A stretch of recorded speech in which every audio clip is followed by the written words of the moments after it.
Good morning students. आज का हमारा टॉपिक है पृथ्वी की आंतरिक संरचना।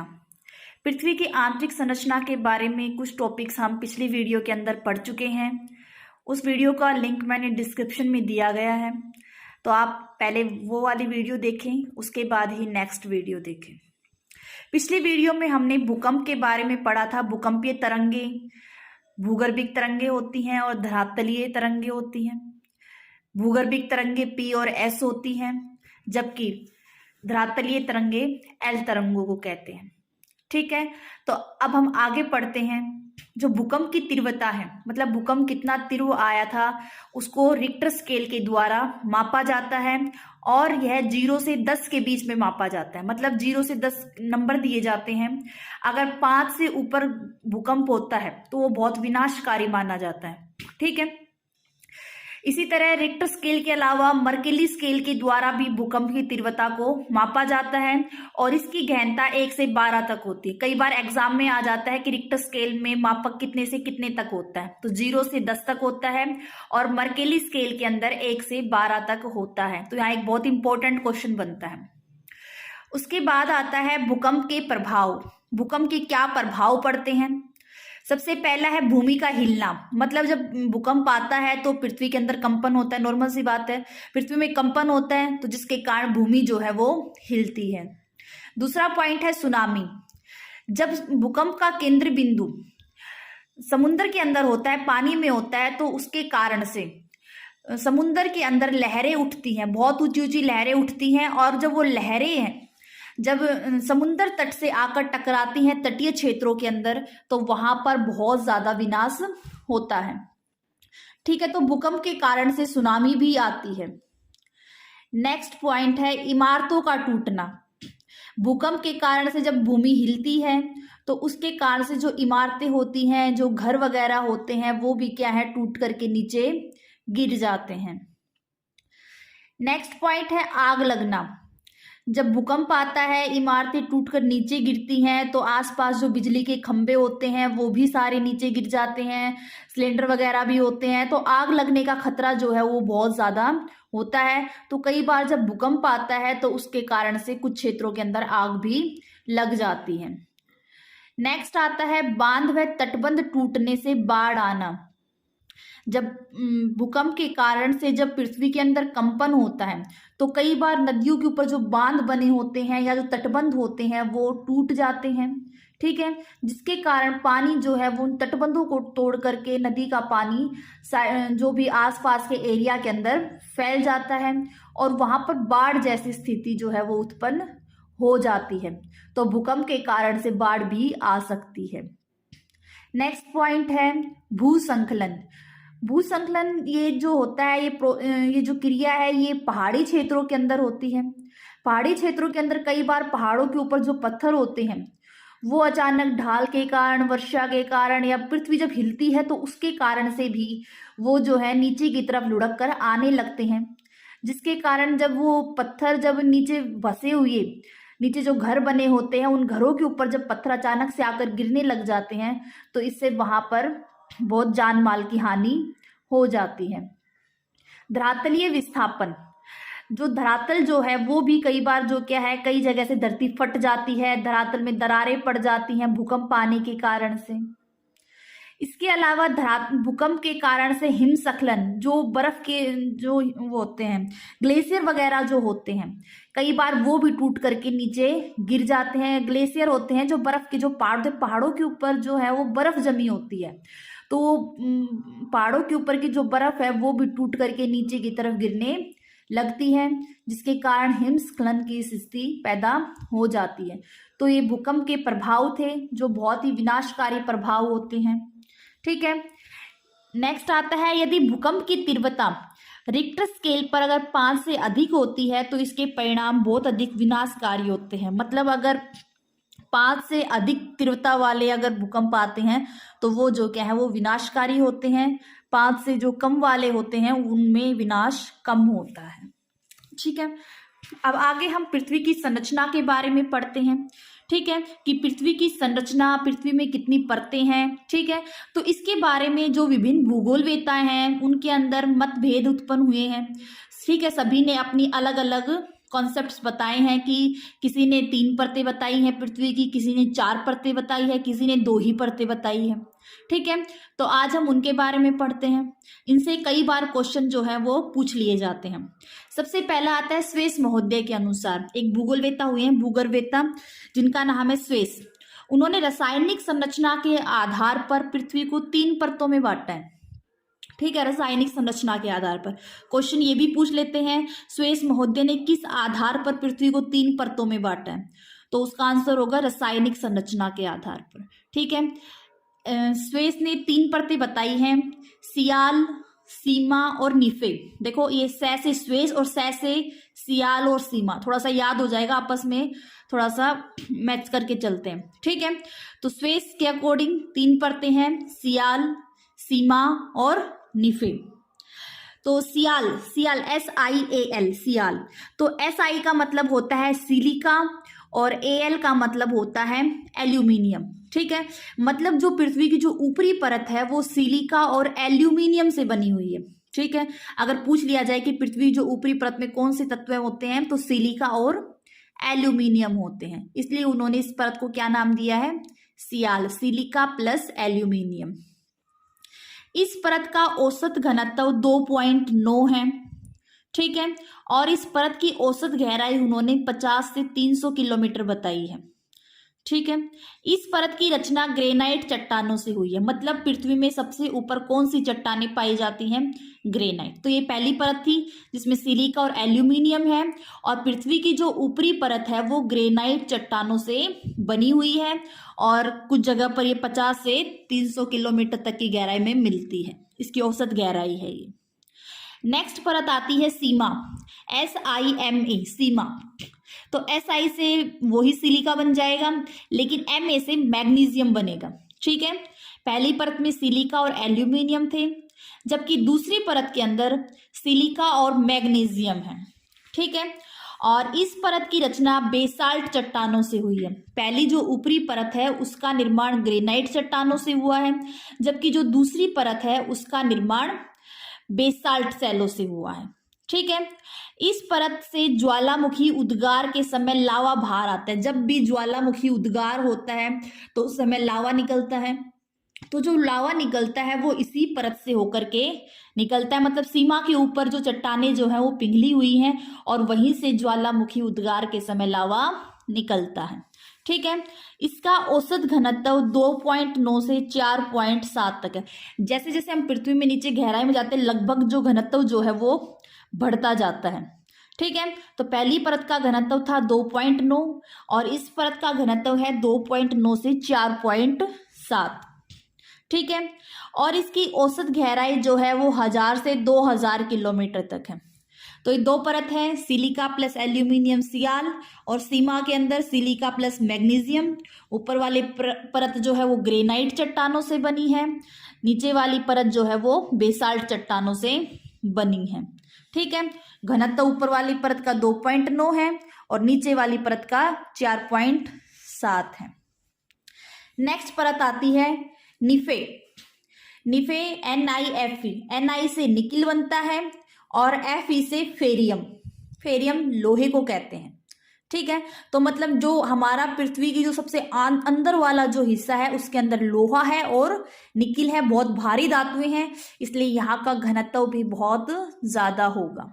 ठीक है, तो इसका घनत्व 11 है। ठीक है, और लोहे की उपस्थिति से हमें ये पता चलता है कि पृथ्वी में एक चुंबकीय शक्ति है। हमारी पृथ्वी के अंदर कुछ मैग्नेटिक गुण पाए गए हैं। ठीक है, चुंबकीय गुण पाए गए हैं, तो वो किसकी वजह से हैं, लोहे की वजह से हैं। लोहे की वजह से हमने अनुमान लगाया है कि पृथ्वी में एक चुंबकीय शक्ति है। तो स्वेस ने 3 परतें बताई हैं, सियाल, सीमा और निफे। ठीक है, घनत्व पहले 2.9, फिर 2.9 से 4.7, और तीसरी परत के अंदर 11 है। तीसरी परत सबसे भारी है जिसके अंदर निकिल और लोहा भरे हुए हैं। ठीक है, आगे चलते हैं। दूसरे भूगोलवेत्ता हमारे हैं डाली। ठीक है। डाली महोदय के अनुसार उन्होंने पृथ्वी के अंदर 3 परतें मानी है कि पृथ्वी के अंदर 3 परतें हैं। ठीक है। सबसे पहली परत भारी परत है, जो ऊपर वाली परत जिसके ऊपर मनुष्य रहते, स्थलमंडल जो है वो किसका बना हुआ है, सिलिकेट पदार्थों की बनी हुई है वो भारी परत। ठीक है। और उसका औसत घनत्व जो है वो 3 है। दूसरी परत मध्यवर्ती परत, जिसको इंग्लिश में इंटरमीडिएट जोन कहते हैं, उसकी रचना लोहे व सिलिकेट के मिश्रण से हुई है। उसके अंदर लोहा है और सिलिकेट है। पहले परत में सिलिकेट, दूसरे में लोहा व सिलिकेट, और जो तीसरी परत है सेंट्रल जोन केंद्रीय भाग, उसके अंदर सिर्फ लोहा। ठीक है। घनत्व वही उसी हिसाब से बढ़ रहा है, पहले में 3 है, फिर 4.5 से 9 है, और तीसरी के अंदर 11.6 है। ठीक है। पहली परत के अंदर सिलिकेट पदार्थों से बनी है, दूसरी परत सिलिकेट व लोहे से बनी है, और तीसरी परत सिर्फ लोहे से बनी है। तो 3 परतें हैं, भारी परत, मध्यवर्ती परत और केंद्रीय भाग। डाली ने 3 परतों में विभाजित किया है। क्वेश्चन पूछ लेते हैं, डाली ने पृथ्वी के अंदर कितनी परतें बताई हैं, फिर उसमें ऑप्शन मिल जाएगा 2, 3, 4, 5। ठीक है। तो ये हमें पता होने चाहिए। नेक्स्ट आता है जेफरीज के अनुसार। जेफरीज जो भूगोलवेत्ता है, उन्होंने भूकंपीय लहरों के आधार पर पृथ्वी की 4 परतें बताई है। किसके आधार पर बताइए, भूकंपीय लहरों के आधार पर। ठीक है। तो क्वेश्चन ये आ जाता है जेफरीज ने कितनी परतें बताई हैं, तो 4 परतें बताई हैं। पहली है बाह्य परत या प्रथम परत बोल देते हैं। यह परतदार सैलों से बनी है, जो भी नदियों के द्वारा अवसाद बहाकर लाए जाते हैं और उनसे जिस चट्टान का निर्माण होता है उसे परतदार सैल कहते हैं। तो पहली परत जो है वो परतदार सैलों से बनी है। द्वितीय परत ग्रेनाइट चट्टानों से बनी है। ठीक है। तृतीय परत यह थेचिलाइट अथवा डायोराइट से निर्मित है। ये चट्टानें हैं। ठीक है। थेचिलाइट और डायोराइट से निर्मित है। चौथी परत जो सबसे निचली परत है, इसका निर्माण डूनाइट, पेरिडोटाइट अथवा इक्लोजाइट नामक चट्टान से हुआ है। 2-3 बार बोलोगे तो ये वर्ड्स बिल्कुल इजीली याद हो जाएंगे। डूनाइट, पेरिडोटाइट अथवा इक्लोजाइट। इक्लोजाइट याद कर लो, डूनाइट और इक्लोजाइट। ठीक है। डूनाइट और इक्लोजाइट। लास्ट में लाइट है, नाइट, जाइट, राइट, लाइट। ठीक है। तीसरी परत में लाइट, राइट। नेक्स्ट आर्थर होम्स हुए हैं। आर्थर होम्स ने पृथ्वी के अंदर 2 परतें मानी हैं। पहली क्रस्ट, जिसको भूपर पट्टी भी बोलते हैं, और दूसरा अधस्तर, जिसको सबस्ट्रेटम बोलते हैं। ठीक है। होम्स ने 2 परतें बताई हैं। पहली कौन सी है, क्रस्ट, जिसको भूपर पट्टी कहते हैं, और दूसरा सबस्ट्रेटम। ठीक है। क्रस्ट के अंदर सियाल व सीमा दोनों शामिल हो जाती हैं। जो ऊपरी ऊपर पट्टी बताई है उसमें सियाल भी है और सीमा है, दोनों को क्रस्ट के अंदर उन्होंने शामिल किया है। और नीचे का जो कोर वाला भाग है उसको उसने सबस्ट्रेटम या अधस्तर का नाम दिया है। तो अभी तक हमने 4 भूगोलवेत्ताओं के बारे में पढ़ा है। पहला है स्वेस। स्वेस ने 3 परतें बताई हैं। पहली सियाल, दूसरी सीमा और तीसरी निफे। ठीक है। फिर उसके बाद डॉली ने 3 परतें बताई हैं, भारी परत, मध्यवर्ती परत और केंद्रीय भाग। ठीक है। जेफरीज ने 4 परतें बताई हैं, बाह्य परत या प्रथम परत, द्वितीय, तृतीय और चौथी परत। आर्थर होम्स ने 2 परतों के बारे में बताया है, क्रस्ट के बारे में और अधस्तर के बारे में। क्रस्ट के अंदर सियाल व सीमा दोनों शामिल हैं, जबकि सबस्ट्रेटम में सिर्फ पृथ्वी का आंतरिक जो अंतरतम वाला भाग है, कोर जो है वो शामिल है। आगे पढ़ते हैं। नेक्स्ट भूगोलवेत्ता आते हैं वांडरग्राट। वांडरग्राट ने पृथ्वी की 4 परतें बताई हैं। ठीक है। ऊपरी क्रस्ट जो 60 किलोमीटर तक है, जिसको हम भूपर पट्टी या सियाल बोलते हैं, जो सियाल है वो ऊपरी क्रस्ट के अंदर आता है और उसकी गहराई जो है वो 60 किलोमीटर तक है। दूसरी परत में आंतरिक सिलिकेट था मेंटिल आते हैं। ठीक है। इसमें मेंटिल में सीमा आता है। पहले क्रस्ट, दूसरे में सिलिकेट था मेंटल। मेंटल के अंदर सीमा वाला भाग आता है। तो इसकी गहराई 60 से 1140 किलोमीटर तक है। नेक्स्ट तीसरी परत जो है वो सिलिकेट था मिश्रित धातुओं की परत है। जो 1140 से 2900 किलोमीटर तक है। नेक्स्ट जो धातु के अंदर या जिसको हम कोर कह सकते हैं वो 2900 किलोमीटर से 6371 किलोमीटर तक है। देखो स्वेस और डोली ने 3-3 परतें बताई हैं। स्वेस और डोली ने 3-3 परतें बताई हैं पृथ्वी की, ठीक है। जबकि जेफरीज और वांडरग्राट ने 4-4 परतें बताई है।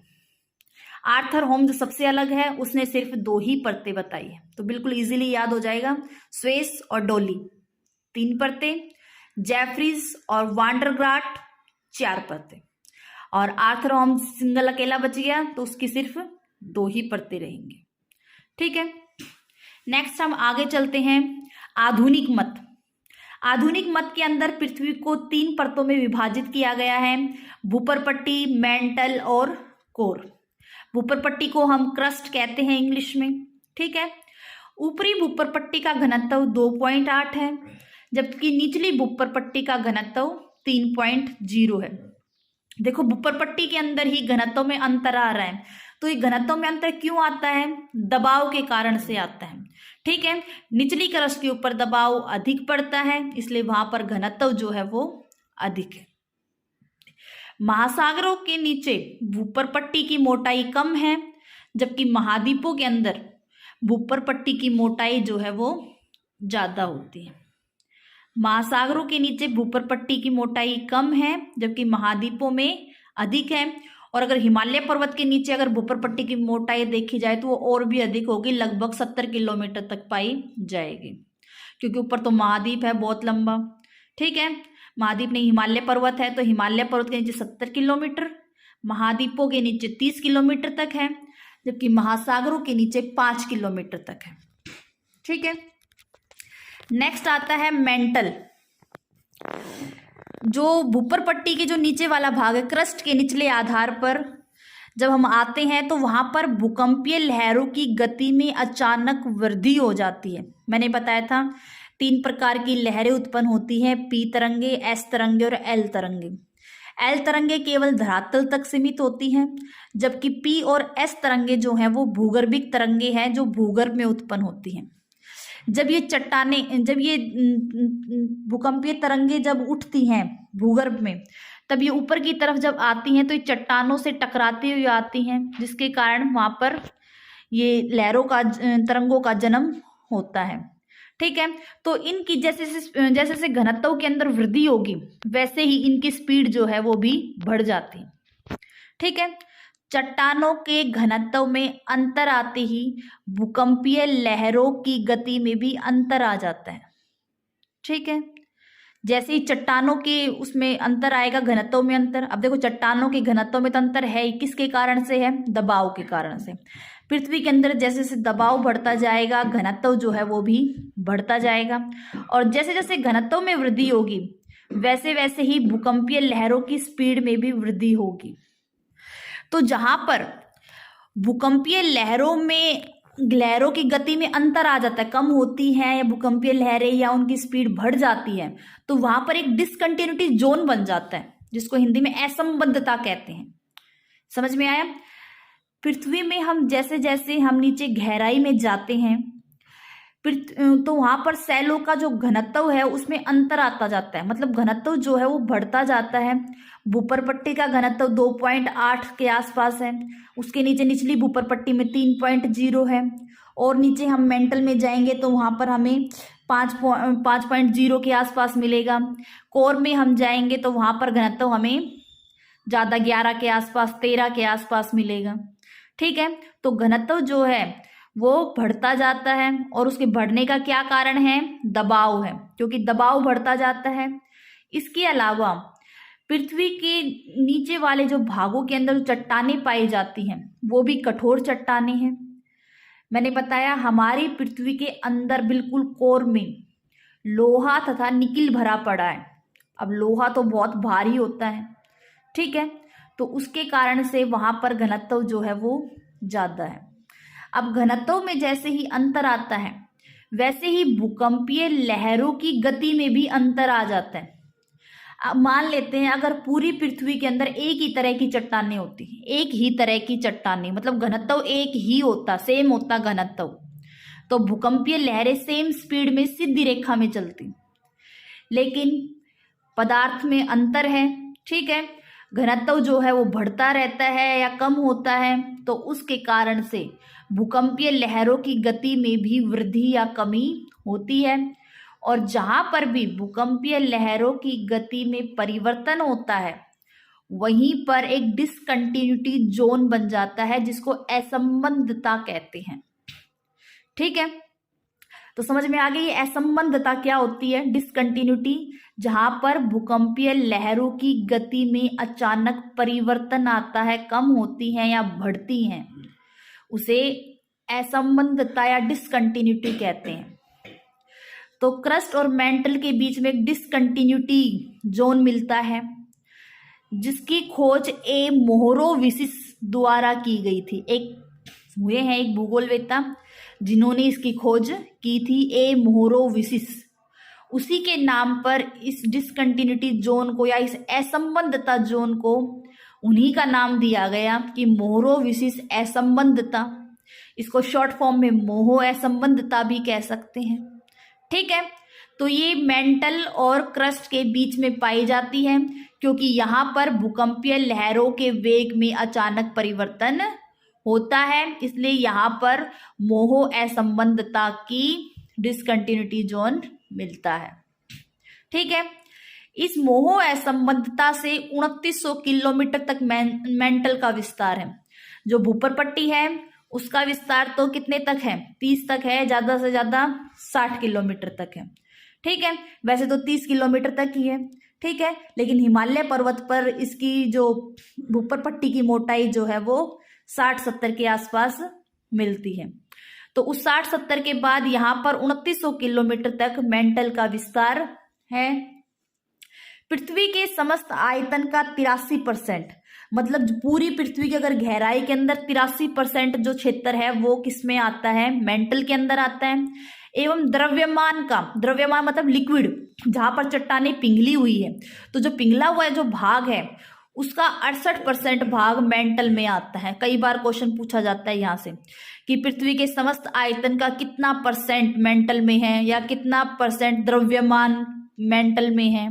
ठीक है, तो 83% समस्त आयतन का और द्रव्यमान का लगभग 68% भाग जो है वो मेंटल के अंदर आता है। 83 और 68 याद रहेगा, समस्त आयतन का 83% व द्रव्यमान का 68%। मेंटल के ऊपरी भाग का घनत्व 3 से 3.5 है और निम्न भाग का घनत्व 4.5 से 5.5 है। देखो, भूपर पट्टी में ऊपरी भूपर पट्टी का 2.8 था, निचली भूपर पट्टी का 3.0 था। ठीक है, फिर मेंटल के अंदर ऊपरी भाग का 3 से 3.5 है और निम्न भाग का 4.5 से 5.5 है। ठीक है, अब मेंटल के अंदर कौन कौन से वो मिलते हैं, रासायनिक तत्व है, लोहा और मैग्नीशियम मिलते हैं। ठीक है, लोहा और मैग्नीशियम जैसे भारी खनिजों की प्रधानता है। आमतौर पर जब क्वेश्चन आता है तो हम लोहा और मैग्नीशियम नहीं चुनते, बल्कि हम वो सियाल और सीमा वाला सिग्मा चुन लेते हैं कि सिलिका और मैग्नीशियम होगा, जबकि इसका सही आंसर होता है कि मेंटल के अंदर लोहा और मैग्नीशियम जैसे भारी खनिज पाए जाते हैं। कई बार आता है ये क्वेश्चन में, बहुत इंपॉर्टेंट क्वेश्चन बनता है यहाँ पर। ठीक है, मेंटल में कौन कौन से भारी खनिज हैं, लोहा और मैग्नीशियम। ठीक है, भूपटल एवं मेंटल का जो ऊपरी भाग है वो दोनों मिलकर स्थलमंडल का निर्माण करते हैं। स्थलमंडल लगभग 100 किलोमीटर तक के भाग को कहते हैं। ठीक है, स्थलमंडल के अंदर 100 किलोमीटर वाला क्षेत्र आता है।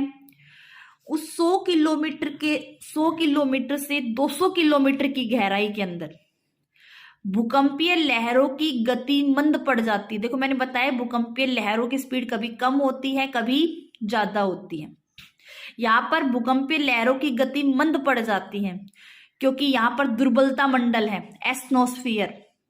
एटमॉस्फेयर क्या होता है, जहां पर जो बिल्कुल पिघला हुआ है, ठीक है, उसको बोलते हैं तो यह पिघली हुई अवस्था के अंदर है।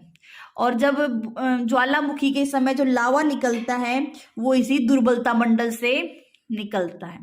ठीक है, क्वेश्चन आ सकता है ज्वालामुखी के समय जो लावा निकलता है वो कौन से मंडल से निकलता है, तो वो दुर्बलता मंडल से निकलता है। ठीक है, जो तरल होते हुए भी ठोस की भांति आचरण करता है। ठीक है, पिघली हुई अवस्था के अंदर है लेकिन वो वैसे वो ठोस दिखाई देता है। तो दुर्बलता मंडल क्या है, जो तरल होते हुए भी ठोस की भांति आचरण करता है। और ज्वालामुखी के समय जो लावा निकलता है वो इसी दुर्बलता मंडल से निकलता है। ठीक है, आगे चलते हैं। कोर को बैरिस्फीयर भी कहते हैं। ठीक है, इसे बैरिस्फीयर भी कहते हैं। कोर के अंदर कौन कौन से वो है, लोहा और निकिल पदार्थ मिलते हैं। लोहा तथा निकिल से बनी हुई है, निफे में आया था लोहा और निकिल। ठीक है, और इस परत का विस्तार 2900 किलोमीटर से पृथ्वी के केंद्र 6371 किलोमीटर तक है। जो भूपर पट्टी जो है वो 30 किलोमीटर तक, मेंटल 2900 किलोमीटर तक और कोर 6371 किलोमीटर तक है। ये तीनों परतें को लाइन वाइज बता दिया है। ठीक है, अब मेंटल व कोर के बीच में भी एक असंबद्धता पाई जाती है, डिसकंटिन्यूटी जोन मिलता है। यहाँ पर भी भूकंपीय लहरों के वेग में अचानक से परिवर्तन हो जाता है। पी तरंगों की स्पीड यहाँ पर बढ़ जाती है। ठीक है, और इस असंबद्धता की खोज किसने की थी, रिचर्ड गुटेनबर्ग नाम के एक भूगोलवेत्ता ने उसकी खोज की थी। इसलिए उसी के नाम पर इस असंबद्धता का नाम रखा गया है। इसको गुटेनबर्ग असंबद्धता भी कह देते हैं और विचर्ट असंबद्धता भी कह देते हैं, दोनों कह देते हैं, कंफ्यूज नहीं होना है। क्वेश्चन आएगा तो इस तरह से आएगा, मेंटल व कोर के बीच में कौन सी असंबद्धता पाई जाती है। या फिर क्वेश्चन आएगा भूपर पट्टी व मेंटल के बीच में कौन सी असंबद्धता पाई जाती है। तो हमें इसके नाम याद करने हैं। आगे चलते हैं। ऊपरी मेंटल का घनत्व 5.5 है और नीचे कोर का घनत्व 10 है। देखो यहाँ पर घनत्व में कितना अंतर है, मेंटल का घनत्व 5.5 और कोर का घनत्व 10 है। तो घनत्व के बढ़ने के कारण पी तरंगों के वेग में भी वृद्धि हो जाती है, इसीलिए वहां पर डिसकंटिन्यूटी जोन जो है वो मिलता है, असंबद्धता पाई जाती है। ठीक है, घनत्व के अंदर अंतर आ रहा है इसलिए पी लहरों के वेग में भी वृद्धि हो रही है। कोर का घनत्व मेंटल के घनत्व के दुगने से भी अधिक है। देखो कोर का घनत्व 5.5 था और मेंटल का कोर का घनत्व जो है वो 10.0 है, लेकिन अगर हम और नीचे जाएंगे तो वहां पर 13 तक मिल जाता है घनत्व। ठीक है, जबकि मेंटल का अधिकतम घनत्व 5.5 है, मतलब दुगने से भी अधिक है। लेकिन फिर भी पृथ्वी के आयतन का सिर्फ 16% है। पीछे बताया था ना 83% तो मेंटल का है और कोर का कितना है 16%। और द्रव्यमान उसका 68% था और यहाँ पर कोर का द्रव्यमान 32% ही है। ठीक है, इसको मैंने आगे फुल डिटेल से बताया है कि परत कौन से परत का कितना आयतन है। भूपर पट्टी जो है वो पूरी पृथ्वी के सिर्फ 0.5% भाग पर भूपर पट्टी है, सिर्फ 0.5 पर। और द्रव्यमान भूपर पट्टी पर तो द्रव्यमान है ही नहीं, 0.2% है ओनली। मेंटल के अंदर आयतन जो है वो 83.5% है, जबकि मेंटल के अंदर द्रव्यमान 67.8% है। कोर का आयतन 16.0 है और द्रव्यमान 32.0 है। कोर का तो इस तरह याद करो 16 16 दूनी 32। ठीक है, इजीली याद रह जाएगा। और भूपर पट्टी एक में 0.5 एक में 0.2, आयतन ज्यादा है और द्रव्यमान कम है। ठीक है, तो 0.2 कोर का 16.0 और 32.0 और जितना भी जो बच गया वो सारा किसका हो गया मेंटल का, 83.5 और 67.8%। ठीक है, ये इंपॉर्टेंट क्वेश्चन बनता है, ये हमें याद करना है। कोर को दो उप विभागों में बांटा गया है। पहला होता है आउटर कोर, बाह्य जो कोर होता है, बाहर की तरफ जो होता है, जो 2900 से 5150 किलोमीटर तक है। ये बिल्कुल तरल अवस्था के अंदर है, ठीक है, क्योंकि अधिक दबाव के कारण नीचे की चट्टानें जो है वो यहाँ पर पिघल गई है। लेकिन उसके नीचे जो अंदर का जो कोर है वो फिर से ठोस अवस्था के अंदर है, ठीक है। वहां उनकी गहराई कितनी है, 5150 किलोमीटर से 6371 किलोमीटर तक है, ठीक है। कोर का जो अधिकतम तापमान है वो 5500 डिग्री सेल्सियस है। वह घनत्व जो है वो 13 है। अधिकतम घनत्व कोर का कितना है, 13 है, और तापमान जो है वो 5500 डिग्री सेल्सियस है। अब आगे मैंने डिसकंटिन्यूटी के बारे में बताया है कि कौन कौन से, क्योंकि इसमें से एक क्वेश्चन बहुत जरूर बनता है। तो भूकंपीय लहरों की गति में जब परिवर्तन आता है तो वहां पर डिसकंटिन्यूटी जोन बनता है। तो ये डिसकंटिन्यूटी जोन जो है ये 5 हैं, तो हमें पांचों याद करने हैं। पहला है कोनार्ड असंबद्धता, ठीक है, जो ऊपरी भूपर पट्टी और निचली भूपर पट्टी के बीच है, मतलब भूपर पट्टी के बीच में है, एक तरफ ऊपर वाली और नीचे वाली दोनों को डिवाइड करके बिल्कुल बीच में है। क्या नाम है, कोनार्ड असंबद्धता। दूसरी असंबद्धता डिसकंटिन्यूटी जोन है मोहरोविकिक, ठीक है, ये कहां पर है, भूपर पट्टी और मेंटल के बीच में है, ठीक है। तीसरी है रेप्टी असंबद्धता, ये कहां पर है, ऊपरी मेंटल व निचले मेंटल के बीच में पाई जाती है, ठीक है। चौथी जो है वो है गुटेनबर्ग असंबद्धता, यह मेंटल व कोर के बीच में है। नेक्स्ट है लेहमैन असंबद्धता, ये बाह्य कोर व आंतरिक कोर के बीच में है, ठीक है।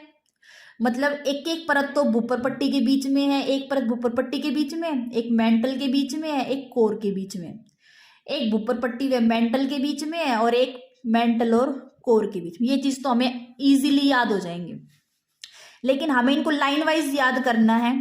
तो उसके लिए एक शॉर्ट ट्रिक दी गई है, ये है काम के रसगुल्ले, ठीक है, बहुत इजी है, आराम से याद हो जाएंगे। कैसे, कोनार्ड, जो पहली परत जो है वो कोनार्ड है, दूसरी जो है मैं से मोहरोविकिक, ठीक है, तीसरी है रे से रेप्टी असंबद्धता, और फोर्थ है गू से गुटेनबर्ग, और लास्ट ले से लेहमन असंबद्धता है, ठीक है। इस तरह पांचों जो है ये हमें लाइन वाइज याद करनी है। बहुत परीक्षा की दृष्टि से बहुत इंपॉर्टेंट क्वेश्चन बनता है यहाँ से, ठीक है। ये 5 असंबद्धता बहुत इंपॉर्टेंट है, यहाँ से जरूर क्वेश्चन बनता है, तो ये हमें याद करनी है, ठीक है। नेक्स्ट आगे, भूपटल से भूगर्भ की ओर जाने पर गहराई के साथ सामान्यतः प्रति 32 मीटर पर 1 डिग्री सेल्सियस की दर से तापमान में वृद्धि होती है। मतलब पृथ्वी के नीचे हम 32 मीटर जाते हैं जब 1 डिग्री सेल्सियस तापमान की वृद्धि हो जाती है, ठीक है। बहुत इंपॉर्टेंट क्वेश्चन बनता है यहाँ से भी, ये भी कई बार एग्जाम में पूछा जाता है, ठीक है। नेक्स्ट आता है भूगर्भ में तापमान वृद्धि का कारण क्या है, भूगर्भ में तापमान वृद्धि क्यों होती है, तो उसका कारण है एक तो दबाव है और दूसरा रेडियो सक्रिय पदार्थों का विखंडन है, ठीक है। एक कारण तो क्या है, दबाव, और दूसरा रेडियो सक्रिय पदार्थों का विखंडन है। आगे आता है भूपर पट्टी। क्वेश्चन बनता है कि भूपर पट्टी जो है वो कौन से तत्वों से बनी हुई है, या भूपर पट्टी में कौन से तत्व अधिक पाए जाते हैं, ठीक है। या इनको लाइन वाइज भी करने को ऐसा था कि भाई जो अधिक हैं उनको असेंडिंग डिसेंडिंग में उनको लगाओ, ठीक है। तो भूपर पट्टी के अंदर सबसे अधिक ऑक्सीजन मिलती है, फिर सेकंड नंबर पर सिलिका, क्योंकि ऊपरी दोनों परतों में सिलिका मिलता है, सियाल और सीमा, सिलिका प्लस एल्यूमिनियम और सिलिका प्लस मैग्नीशियम, तो सिलिका बहुत अधिक है दोनों परतों के अंदर है। तो पहले नंबर पे ऑक्सीजन, क्योंकि भूपर पट्टी पे तो ऑक्सीजन बहुत जरूरी है, ऑक्सीजन के बिना तो कोई जिंदा ही नहीं रह सकता। तो जब भूपर पट्टी के निर्माण में आता है तो सबसे ऊपर ऑक्सीजन, सेकंड पर सिलिका, दूसरे पर एल्यूमिनियम, तीसरे पे, और चौथे के ऊपर लोहा, तो बहुत इजीली याद हो जाएंगे। पहले ऑक्सीजन, उसके बाद सियाल और सीमा दोनों के अंदर सिलिका है, तो सिलिका अधिक है, ठीक है, सिलिका। और ऊपरी परत के अंदर सियाल में सिलिका प्लस एल्यूमिनियम है, तो दोनों ही हो गए, सिलिका हो गया और एल्यूमिनियम हो गया। और चौथा हो गया लोहा। फिर उसके बाद आता है पूरी पृथ्वी। अभी तो सिर्फ हमने भूपर पट्टी में पढ़े थे, भूपर पट्टी में कौन से तत्व हैं। अब पूरी पृथ्वी की जब बात आती है तो वहां पर सबसे अधिक क्या है, लोहा है। पहले नंबर पे लोहा, क्योंकि पूरी पृथ्वी के अंदर नीचे आंतरिक क्षेत्र में लोहा भरा हुआ है। दूसरा ऑक्सीजन, ऑक्सीजन है फर्स्ट पे लोहा, दूसरे पर ऑक्सीजन, तीसरे पर सिलिकन, सिलिका हो गया, ठीक है, और चौथे पे मैग्नीशियम। लोहा, ऑक्सीजन, सिलिकन, मैग्नीशियम। ऑक्सीजन और सिलिका का क्रम तो वही रहेगा, बस लोहा जो है वो उठ करके ऊपर आ जाएगा और एल्यूमिनियम की जगह मैग्नीशियम आएगा, ठीक है। आज की वीडियो में बस इतना है।